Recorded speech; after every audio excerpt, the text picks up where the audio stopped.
Bene, grazie dell'attenzione. Come è nata questa storia di collaborazione tra me come psicologa? Io ho incominciato quasi 25 anni fa in cardiochirurgia e nel Dipartimento poi di malattie cardiovascolari e toraciche, e la mia storia professionale inizia proprio, provenivo dai servizi di territorio, di fronte un po', come dire, allo sconcerto clinico di pazienti che incontravo, nei quali mi si parlava di comportamenti bizzarri, strani, che anamnesticamente però non avevano una storia psicopatologica, e non mi ritornava con la clinica che avevo appreso, no? Nel lavoro di territorio lavoravo nei consultori e incontravo gente prevalentemente senza alcuna malattia di tipo organico, con disagi psicologici, e non capire, l'impressione che avevo che c'era un problema di tipo cerebrale, ma non ero in grado di... Arrivavano i neurologi, facevano le loro visite neurologiche, dicevano il paziente non ha niente, no? E finché incontro la professoressa Mappelli, il mio incontro molto fortunato di quegli anni, molti anni fa, e comincio a dire: io ho un problema di diagnosi differenziale, e lei mi dice: voilà.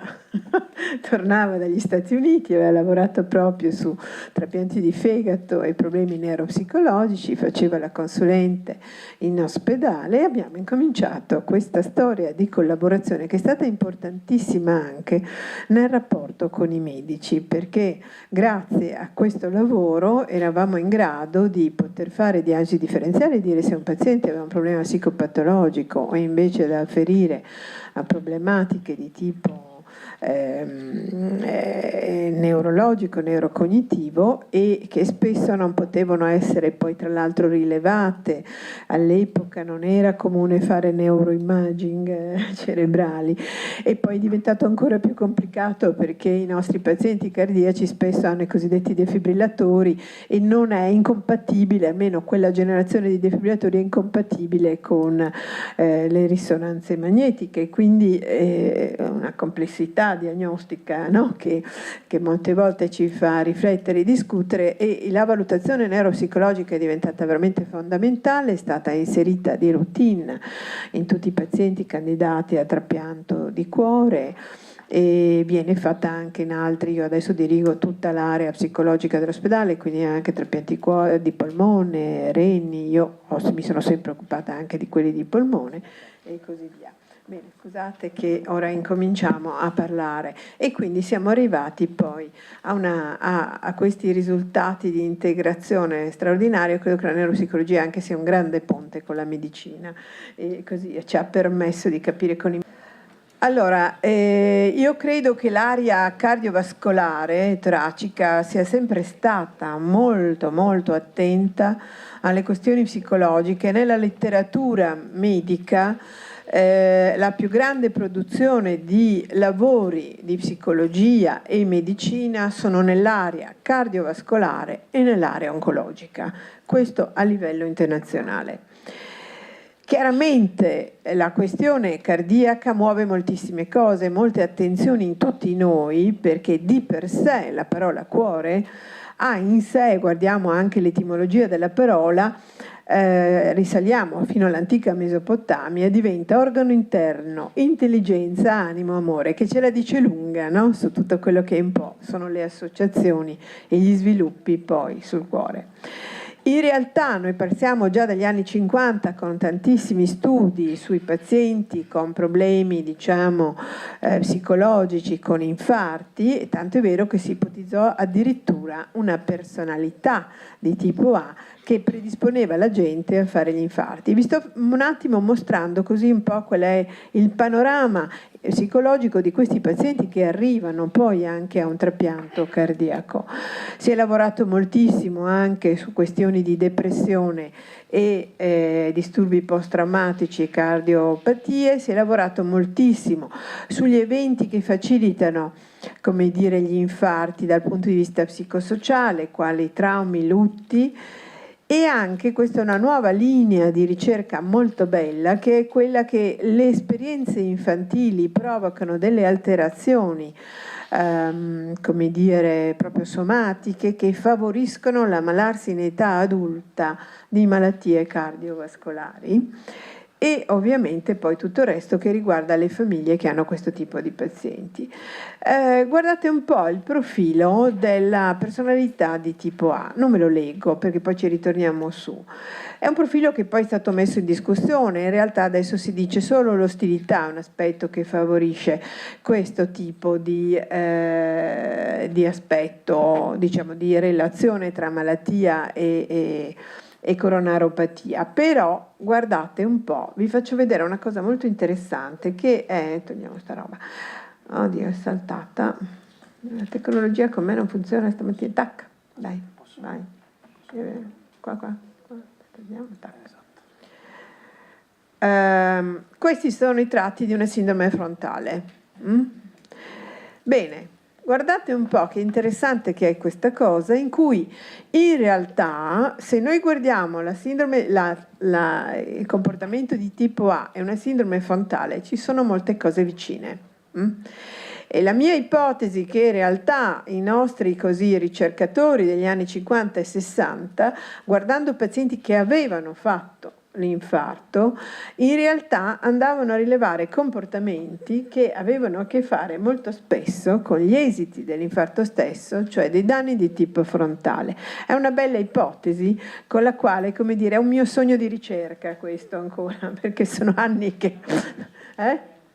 Ci teniamo pronti anche per questo. Abbiamo fatto una bella convenzione adesso col Dipartimento di Psicologia Generale e speriamo, come dire, di poter potenziare ancora di più le nostre ricerche.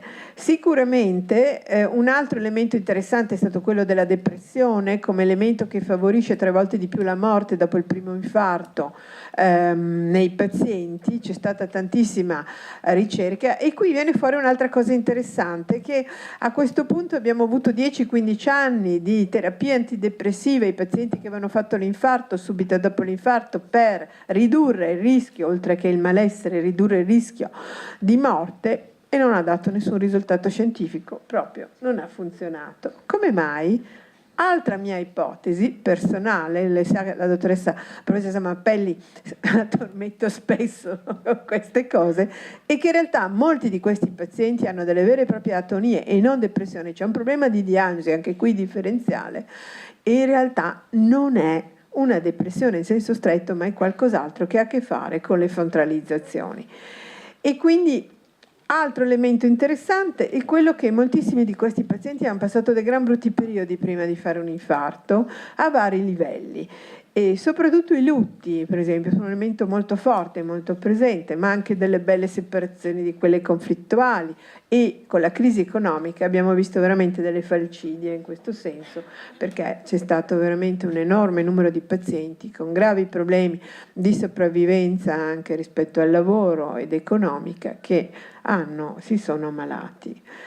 L'ultima cosa velocissima è questa interessantissima, cioè questo è uno studio fatto dai neozelandesi, uno studio longitudinale di 32 anni, in cui hanno dimostrato che la proteina C reattiva è 30 volte maggiore negli adulti che durante l'infanzia hanno subito maltrattamenti. I bambini isolati socialmente sono in età adulta sottoposti a un maggior rischio di malattia coronarica. Questo tipo di filone di ricerca ora è confermato in modo molto interessante da tanti altri colleghi, e a me clinicamente mi ritorna alla grande, perché io vedevo molti pazienti con problemi di, come dire, con un funzionamento di tipo alessitimico, con un pensiero concreto operatorio, con difficoltà, come dire, emozionali a esprimere le emozioni, che spesso avevano storie proprio di abbandono e trascuratezza nell'infanzia, e che ritrovavo con malattie cardiache. La mia ipotesi, allora un po' naive, era: ma avranno mangiato male da bambini, saranno stati poco curati fisicamente, per cui poi da grandi si ammalano. In realtà Ora c'è, come dire, la dimostrazione che la cosa è molto più seria, per cui la prevenzione è molto importante e io credo che noi dobbiamo curare con molta attenzione i bambini anche rispetto alle questioni affettive e relazionali per poter poi intasare un po' meno gli ospedali con le malattie cardiache. Diciamo che un altro aspetto di cui voglio parlarvi e che ha condizionato poi il nostro modo di lavorare con i pazienti nel follow-up è una ricerca condotta dall'Istituto di Psichiatria con cui abbiamo collaborato e con la professoressa Favro e il professor Gerosa della cardiochirurgia, in cui abbiamo dimostrato che la presenza di un episodio maggiore depressivo, è il mio, non l'ho chiuso, scusate, pre-trapianto è un fattore significativo indipendente di patologie maligne post-trapianto. Cosa vuol dire? Vuol dire che i nostri pazienti che lo stesso per il disturbo pre-traumatico, il disturbo post-traumatico. Vuol dire che i nostri pazienti che hanno elevati livelli di sofferenza pre-trapianto, nel post, se queste cose non vengono affrontate più facilmente con l'immunodepressione, si ammalano di malattie anche rilevanti. Questo è un aspetto molto importante che ci ha portato poi a monitorare i pazienti dopo il trapianto, individuare quelli che stanno male, intervenire e cercare di, come dire, limitare più che possiamo, nell'ambito del possibile, il rischio proprio di complicanze sul piano carico. Guardate che la complicanza, per esempio, interessantissima è stata rispetto alla depressione, che fanno 8 volte di più tumori, che non è uno scherzo. Con i immunodepressi, però con la depressione, gli altri no. Quindi ci siamo ritrovati che da una parte i medici ci chiedevano di dire: diteci questi pazienti se sono affidabili, se possono tollerare, affrontare un percorso trapiantologico, che è un percorso difficile, faticoso, sia rispetto alla sofferenza emozionale del paziente, ma molto anche rispetto al fatto che i pazienti possono non collaborare, non aderire ai trattamenti e quindi c'è un elevato rischio di morte se questo non avviene. Ma perché ci si preoccupa tanto di questo? Perché nel caso del trapianto d'organo c'è un problema etico molto rilevante, cioè non si può trapiantare una persona che si sa che non avrà buona cura di sé, che si sa che non aderirà ai trattamenti, che si sa che avrà comportamenti che gli faranno molto male, lo faranno probabilmente morire, perché nel momento in cui muore quel paziente noi condanniamo a morte un altro, quello che non avrebbe ricevuto quell'organo, cioè quello che si chiama l'interesse del terzo. Siccome non ci sono organi per tutti, abbiamo dei grossi problemi di donazione, questo lo sappiamo, cioè non c'è la possibilità di... Quindi la scelta deve essere molto ponderata e attenta, e laddove i pazienti hanno problemi dobbiamo aiutarli ad affrontarli, dobbiamo fare il possibile perché siano affrontati e risolti. Laddove però non c'è questa possibilità non li si può candidare al trapianto. Tanto è vero che come dire, esistono delle vere e proprie controindicazioni assolute, poi il professor Tona ne riprenderà in modo più approfondito questo tema, di tipo psichiatrico. Come vedete, psicosi florica, danni cerebrali irreversibili, abuso e dipendenza da sostanze attive, ideazione suicidaria attiva, precedente tentativo di suicidio, assenza di compliance terapeutica, cioè quelli che non si curano. Ci sono, ce ne sono tanti che non hanno internalizzato modelli di cura. Spesso ci diciamo con i medici, ormai siamo arrivati a queste conclusioni, che i pazienti, molti dei pazienti che arrivano a trapianto molto spesso hanno delle storie difficili di autocura, cioè quelli che si curano bene, cardiopatici, vanno avanti negli anni e spesso non arrivano neanche a un trapianto. Quelli che non si curano, sono discontinui o insomma con altri problemi, spesso sono quelli che poi precipitano e vengono anche candidati, non tutti però. Ce n'è una parte e quindi paradossalmente, come dire, abbiamo un compito estremamente difficile con questi pazienti. Abbiamo anche controindicazioni relative. Sul ritardo mentale abbiamo avuto qualche anno fa una grande bagarre politico-ministeriale lanciata dall'Università Gemelli di Roma, la quale diceva che eravamo nazisti perché pensavamo un dato così, l'abbiamo messo nelle linee guida regionali, cioè che nelle internazionali viene regolarmente invece accettato. Ma è un problema molto grosso se la persona non capisce che cosa lo aspetta e non ha coscienza adeguata di quello che è l'iter terapeutico, che si fa?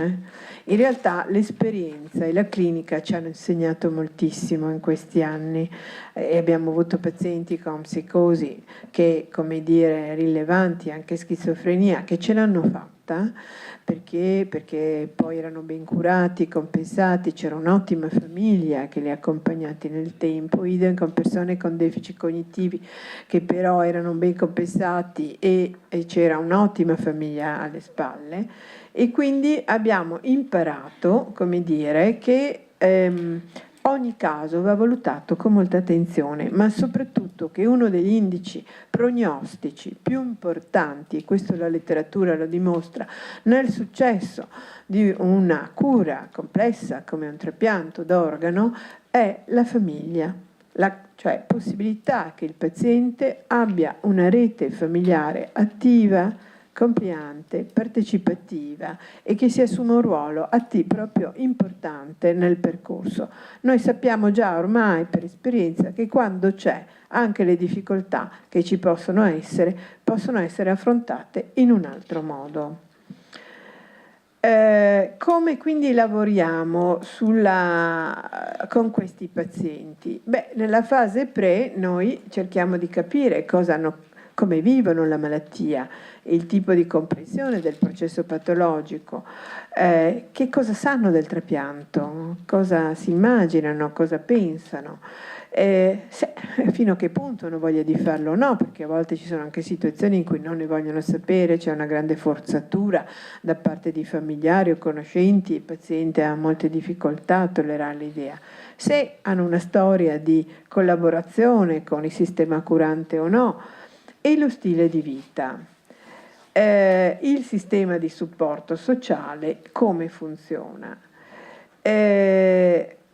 Quindi, scusate, questo è il livello di preparazione del paziente, questo è il sistema di supporto sociale, guardiamo con molta attenzione il sistema di supporto speciale, ma scusate, c'è un errore, appropriatezza degli spazi e ambienti di vita. Guardate che ci è capitato anche di avere pazienti che vivevano in macchina, barboni, e che venivano candidati a un trapianto da un altro centro, mandati da noi, e che non avevano residenza, non avevano niente.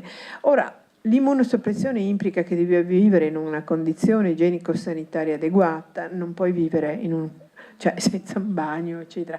Però, come dire, a volte anche la cultura del trapianto non appartiene in modo completo anche al sistema sanitario, i medici a volte li mandano così, no? Con l'idea di salvarli. Noi ci ritroviamo poi a dover pensare, capire cosa si può fare in queste situazioni. E quindi anche, ecco, quindi sembra quasi una cosa bizzarra quella dell'appropriatezza, ma non è uno scherzo, perché ci arrivano anche persone in condizioni gravissime socio-economiche disperate, qua, a livelli proprio ai confini, no, della sopravvivenza, in cui bisogna come minimo che ci sia un progetto sociale di intervento, e devo dire che negli ultimi anni la cosa è sempre più drammatica perché sono molto asciugate le capacità sociali di intervento dei comuni e quindi è a volte proprio disperante la situazione. La stabilità psicologica e psicopatologica dei pazienti, quindi anche capire, no, come funzionano, se ci sono problematiche di tipo psicopatologiche e che tipo, come funziona. La valutazione è fondamentale per noi delle funzioni cognitive per una diagnosi differenziale rispetto anche a comportamenti che possono essere presenti, soprattutto nei pazienti cardiopatici. Abbiamo visto gli aspetti frontali sono molto diffusa. E c'è questo ultimo aspetto, comportamento sincero e ingannevole. In realtà io qui sto facendovi uno schema che appartiene anche ha un protocollo che ha messo a punto la Stanford University e che noi condividiamo culturalmente alla grande, tanto è vero che abbiamo chiesto alla Stanford di permetterci di omologarlo e lo stiamo facendo insieme al Dipartimento di Psicologia Generale, di omologarlo qui in Italia. Questa questione del comportamento sincero e ingannevole è molto importante. Io ricordo un paziente che vidi in una rianimazione moltissimi anni fa e che era decisamente confuso in rianimazione. I medici mi dissero: ma bassa portata cardiaca, lo stato confusionale a volte c'è, no? Allora feci un lungo colloquio con i familiari chiedendo come era il paziente a casa, come funzionava, come andava, se aveva avuto problemi. Ah, bravissima persona, un uomo che ha sempre lavorato tantissimo, faceva così un lavoro di pompiere, qualcosa del genere. Bravo padre di famiglia, nessun problema. Quando i familiari ti dicono così, tu dai molto spessore alla bassa portata cardiaca. E il paziente poi si sveglia dal trapianto e veramente con uno scompenso gravissimo mentale, era completamente delirante e non rientrava a questo, lo vedono gli psichiatri. Esco dal reparto, incontro la moglie e mi dice: dottoressa, ha visto mio marito? E dico: sì che l'ho visto, mi sembra che stia male. Dottoressa, le devo parlare. E quindi entriamo in stanza, arriva anche il figlio, mi dicono la verità, dottoressa, che lui è sempre stato un uomo molto difficile, urlava, arrivava anche alle botte e l'ultima volta ha distrutto tutti i mobili di casa. E ho detto: voi non avete mai chiamato qualcuno, un aiuto? Dice: no, avevamo paura. Ecco, questo è un esempio, no? Cosa ti può capitare? E quindi il grosso lavoro che poi è stato fatto psichiatrico per curare questo paziente che non era mai stato curato prima, anche con la collusione evidentemente della famiglia. Stili di vita ed effetti dell'uso di sostanze. Questo purtroppo è una nota dolorosa e difficile, è sempre più diffusa la cocca, signori, si è normalizzata nell'uso della gente, quindi molte volte ci ritroviamo con pazienti con un certo tipo di comportamenti e che, cioè, a volte così nessuno mai ha rilevato questa cosa e viene fuori che magari sono cocainomani e tutto quello che implica. Non parliamo poi dei fumatori. In altri paesi chi fuma è un fumatore attivo, non viene messo in lista trapianto. Da noi la cosa è, e non solo, e anche altro. Noi, come dire, siamo un po' più ambivalenti su questa cosa qui, e però è un problema molto serio. In questo momento è in atto da parte della Società Italiana di Psicologia e Psichiatria dei Trapianti la costruzione delle linee guida psicologiche e psichiatriche in ambito trapiantologico e stiamo portando avanti insieme alla SITO, la Società Italiana dei Trapianti d'Organo italiana, e che metterà un po' più a fuoco questi aspetti, perché questa è una problematica abbastanza diffusa e difficile da affrontare. A me hanno avuto anche pazienti che dicevano di non fumare più e che poi, usciti dalla rianimazione, no? E potete immaginare com'è complessa la questione. Sì, sono a buon punto, incredibile a dirsi. Come stanno questi pazienti dopo? Perché raccontiamo tutte queste cose orribili e poi dici: ma come stanno dopo? Guardate, incredibilmente stanno molto bene.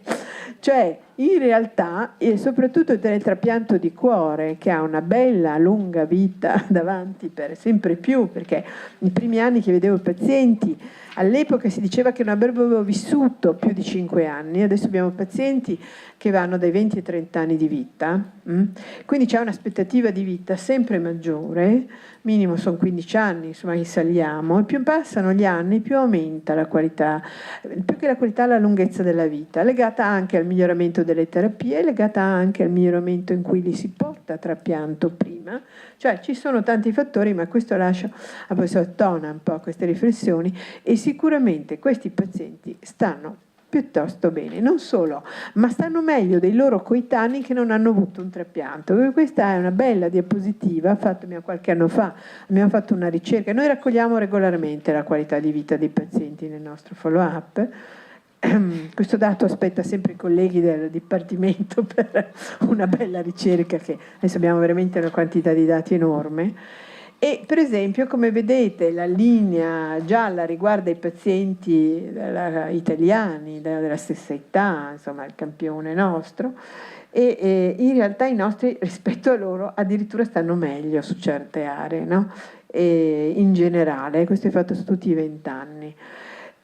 Diciamo che i problemi più frequenti riguardano proprio la ripresa del lavoro, però in realtà in generale c'è meno nervosismo, depressione e più vitalità. In generale il primo anno è proprio un anno di grande rivitalizzazione, stavano molto male, rinascono, no? Come vedete rispetto al campione normativo, no? La linea blu dice che vanno meglio. Fino a 6 anni i pazienti si percepiscono più vitali, con maggiore energia. Poi, dopo i 6 anni, i 10, diciamo che più o meno è come la popolazione generale, però valutano meglio il benessere psicologico. È come se loro, come dire, tutto sommato, dopo aver fatto il giro della morte, dopo averne vissute di tutti i colori, dopo aver dovuto adattarsi anche alla nuova realtà del trapianto, tutto sommato hanno un bilancio della vita e un rapporto con la vita migliore di tante altre persone che non hanno fatto questa esperienza. Oltre i 10 anni incominciano ad avere qualche problema anche organico maggiore dovuto proprio all'immunosoppressione che incide sugli organi e quindi continuano a mantenere una buona percezione di benessere, ma hanno più problemi sul piano fisico e sul piano fisico. Io ora non vi dico le domande che ci fanno i medici, ma quanto abbiamo ancora? 3 minuti? 2. Allora vado direttamente al lavoro che facciamo. Noi lavoriamo moltissimo con il team medico nel pre, nel post e a distanza nel follow up. Ovviamente nel pre c'è un grande lavoro rispetto alla diagnosi, no? Alla valutazione in checklist, che a volte viene anche ripetuta negli anni e tutto il resto. Durante, nella crisi adattiva del paziente nel post-trapianto, i problemi che può avere, e poi ovviamente lavoriamo molto nel post-degenza. Facciamo un'attenta rivalutazione neuropsicologica, come minimo una volta all'anno facciamo un controllo e questo ci permette di vedere i deterioramenti legati all'immunosoppressione. E ovviamente si lavora molto a braccio con i medici. Ecco, vi ho fatto uno schema, tanto per darvi un'idea. È un lavorone questo. Io ringrazio molto perché qui ho alcuni dei colleghi che mi aiutano nel lavoro in quest'area, la dottoressa, come dire, Cavalli, e poi ci sono gli specializzandi e tirocinanti che sono una forza straordinaria nelle valutazioni, ci aiutano con i test e come vedete noi lavoriamo nel pre con un test di personalità, la qualità di vita e il neuropsicologico e vediamo anche il carico emotivo dei familiari.